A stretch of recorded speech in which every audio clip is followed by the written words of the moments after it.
Réclamés ont commencé et d'ailleurs la dernière fois que nous avions fait une conférence de presse, Marc Caillou nous avait demandé à corps et à cri de faire quelque chose là-dessus. Donc nous, il nous semblait important de le faire quand les travaux commençaient et quand on avait avec nous quelqu'un qui soit techniquement, parce que c'est un chantier qui est très important, qui est très technique, très technique. C'est un des chantiers apparemment, d'après ce que j'ai pu comprendre, qui est un des plus difficiles actuellement en France. Donc c'est intéressant d'avoir des infos sur ce chantier. Elle vous en donnera.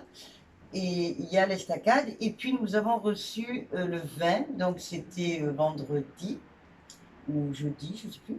Le 20, nous avons reçu l'autorisation des travaux pour la rénovation, dirais-je, le réaménagement de la RD2 Verdun-Blanc. Voilà. Donc, on va peut-être commencer plutôt par l'estacade parce que c'est le gros projet et après on parlera de Verdun-Blanc.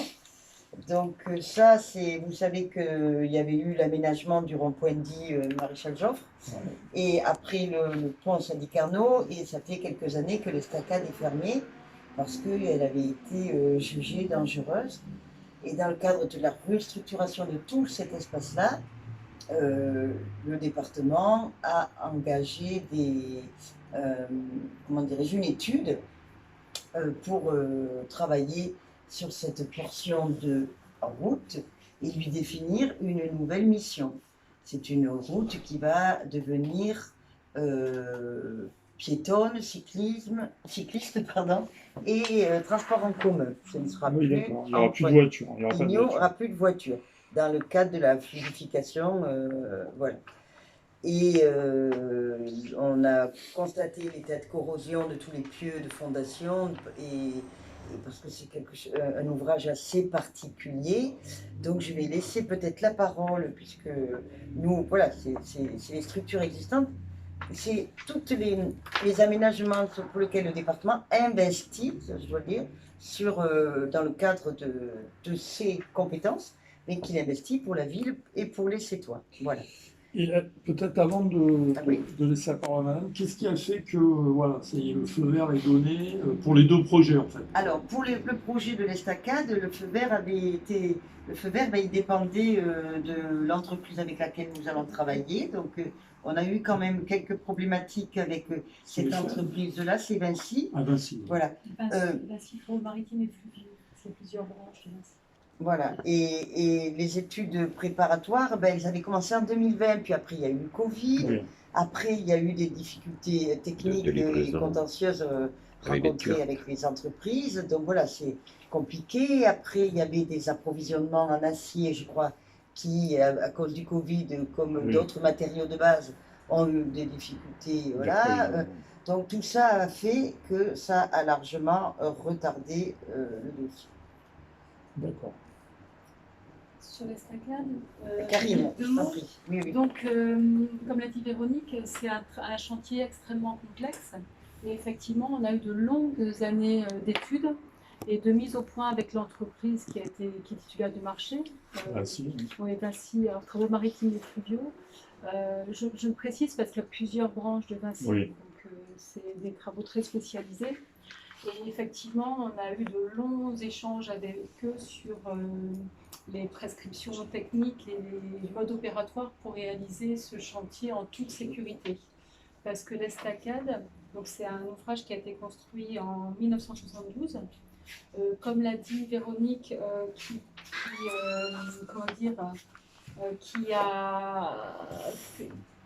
dont les pieux actuellement sont corrodés. Voilà. Et qui soutient le giratoire qui est dessus. Et donc, nous, on voulait vraiment entreprendre ces travaux en toute sécurité pour les usagers. Et donc, ça méritait qu'on prenne les précautions nécessaires avant de les engager, le top départ à l'entreprise. Donc, l'entreprise a commencé les travaux le 13 octobre. Octobre déjà, pardon. Octobre, 13 octobre. Voilà.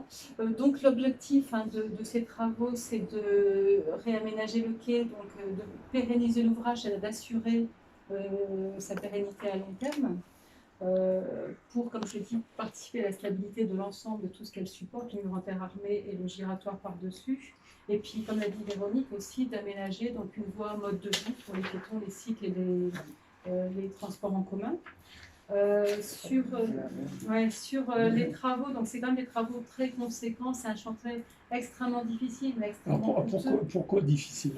Alors bon, il y a à le cause fait... des sols, parce que on est en travaux maritimes, Oui. donc sur des sols qui sont comment dire, très complexes à appréhender. C'est-à-dire, c'est quoi comme type de sol? C'est de la vase, c'est du limon? Oui, voilà, il y a un peu de tout, et donc on a bien sûr... Pas de roche.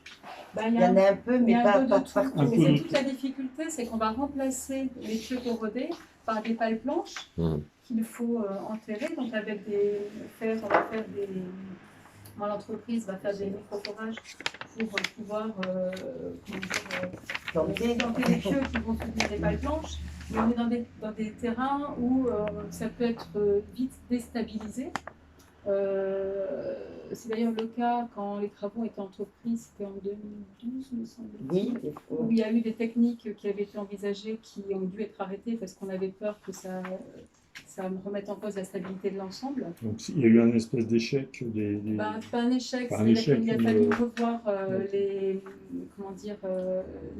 prescriptions techniques. Parce que ce que nous proposait l'entreprise à l'époque, le résultat n'était pas garanti. On ne peut pas se permettre ce genre de chantier. C'est toujours Vinci ou c'était... C'était déjà Vinci à l'époque Non. Par contre, je ne peux pas vous dire qui c'était parce que je n'y étais pas et j'ai pas de... Donc c'était pas Vinci. Vinci, ils sont sur le coup depuis combien de temps? Le marché a été signé en 2020. C'est eux qui ont fait les études? Non, c'est pas eux qui ont fait les études. Par contre, c'est un cabinet de... Oui. Alors, on a un maître d'œuvre, on a un assistant maîtrise d'ouvrage. On s'est accompagné de spécialistes de ce type de travaux. Puis, on a nos équipes en régie au département aussi qui ont participé à la réflexion. On a fait appel à effectivement des spécialistes du domaine. Donc, je pourrais vous dire après qui a fait les études si je l'ai là. Il y a un petit document, j'imagine, à disposition. On pourra vous faire. D'accord. Oui, c'est des gros travaux, hein? Oui, c'est des travaux d'un montant de 6 millions d'euros. Pour les travaux, 7 millions d'euros au total. Et c'est cofinancé, donc c'est le financeur principal, c'est le département. À hauteur de 6 millions, le département. Voilà, et c'est un partenariat avec le PR Sud-de-France, donc la région, qui va s'occuper du système de ponton flottant et d'aménagement des quais, et de la SAM, cette agricole Méditerranée, qui va s'occuper des aménagements de surface. Donc on est sur une collaboration entre toutes les institutions. Voilà. Et la SAM nous donne 1 500 000 euros. C'est un demi-million d'euros, c'est 500 000 euros. La SAM, 500 000 euros. Voilà. Sur 7 millions. Et le port de France, 88 000 euros. Ce sera pour les pontons, ça. Les pontons, voilà. Les pontons et l'aménage des bateaux. Et le reste, c'est totalement le département. Et le reste, c'est totalement le département, puisque la SAM, c'est que les aménagements de surface pour l'intégrer dans le plan de circulation. Donc, c'est un ouvrage du département qui coûtera au total 7 millions d'euros. 7 millions d'euros. C'est un gros truc. Après les 3,5 millions sur le pont qui devrait durer. Carnot, et le reste, le temps, ça devrait durer. Pardon? Au niveau du temps. Ah, Karine, au niveau du temps. Le timing, alors moi aujourd'hui, je n'ose plus annoncer d'échéance. Prévisionnelle. Il y a les échéances prévues au marché.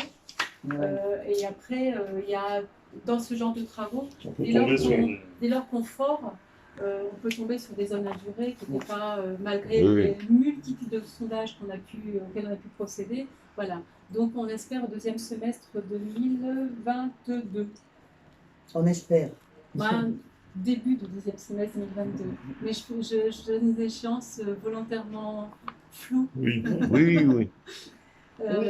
C'est sur des gros travaux. Alors, en plus des travaux maritimes, entre guillemets, d'aménagement dans le maritime, à la fois maritime et terrestre, forcément, ça va poser. On peut avoir des surprises, quoi. Et on connaît les sols, on connaît il n'y a pas de marée, mais il y a quand même des flux qui transportent du limon, du sable. Bon. Donc là, pour vous donner une idée, on a fait des études préparatoires, des études très en amont, donc de sondage, d'études du sol, les différents procédés techniques et tout ça. Et Vinci travaille donc en études préparatoires depuis mars 2020. Donc c'est pour vous donner un peu l'ampleur de la difficulté de ce type de chantier. Donc on va faire un rideau de paille planche, donc on appelle ça combi wall, sur à peu près 226 mètres. Donc voilà. au niveau de la berge, là, Oui, où ils ont commencé à travailler. Voilà, et qui seront fichés, donc les paille planches seront fichées entre des pieux qui seront forés. Donc actuellement, on est dans la phase de forage pour pouvoir mettre les pieux. Voilà. Et après, quand l'ensemble des paille planches sera stabilisé avec des tirants, des grandes barres en fer forgé ici dans le sol avec un coulis de ciment. Donc on aura un rideau de paille planche et après l'ensemble sera, il y aura des matériaux qui vont venir combler l'ensemble et ce sera là-dessus que pourra être posée la nouvelle voie. Donc ça va faire, là il y a voilà. Ce qu'on voit actuellement, comme ça, il y aura un rideau de palle planche, et derrière vous allez combler, après avoir assuré la solidité des palles planches avec des tirants. Voilà, exactement. Des pieux. Ouais. Et des pieux. Exactement.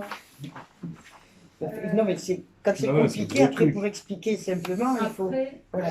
Est-ce qu'il faut prendre en compte en plus les structures qui sont voisines, c'est-à-dire le pont, au niveau du mouvement de sol?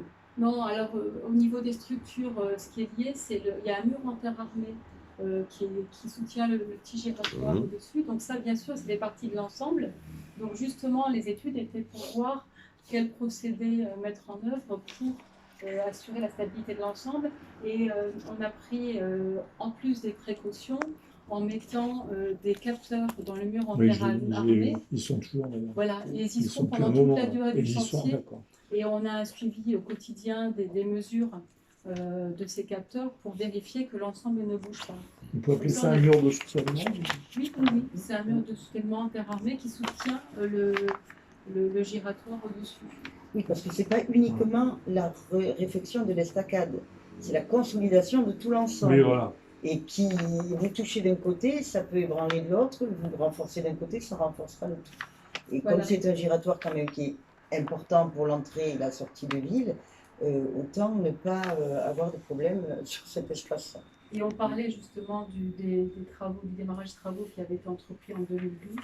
Et donc ils avaient dû être interrompus justement parce que le mur commençait à bouger un peu. Donc là on a repris les études sur d'autres procédés techniques pour justement ne pas toucher au mur. On instrumente le mur pour s'assurer qu'effectivement il ne bouge pas. Donc on a des capteurs avec des coefficients, on sait, tout ça c'est des ensembles vivants.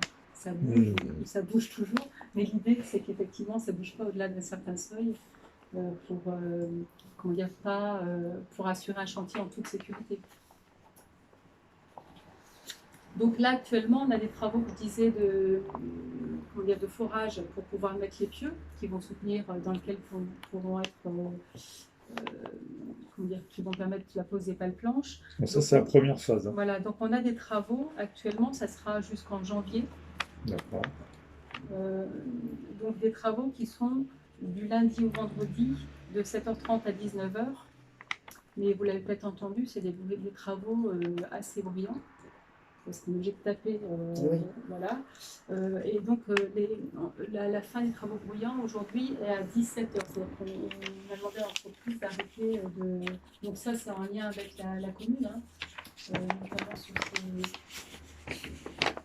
ces prescriptions par rapport au bruit.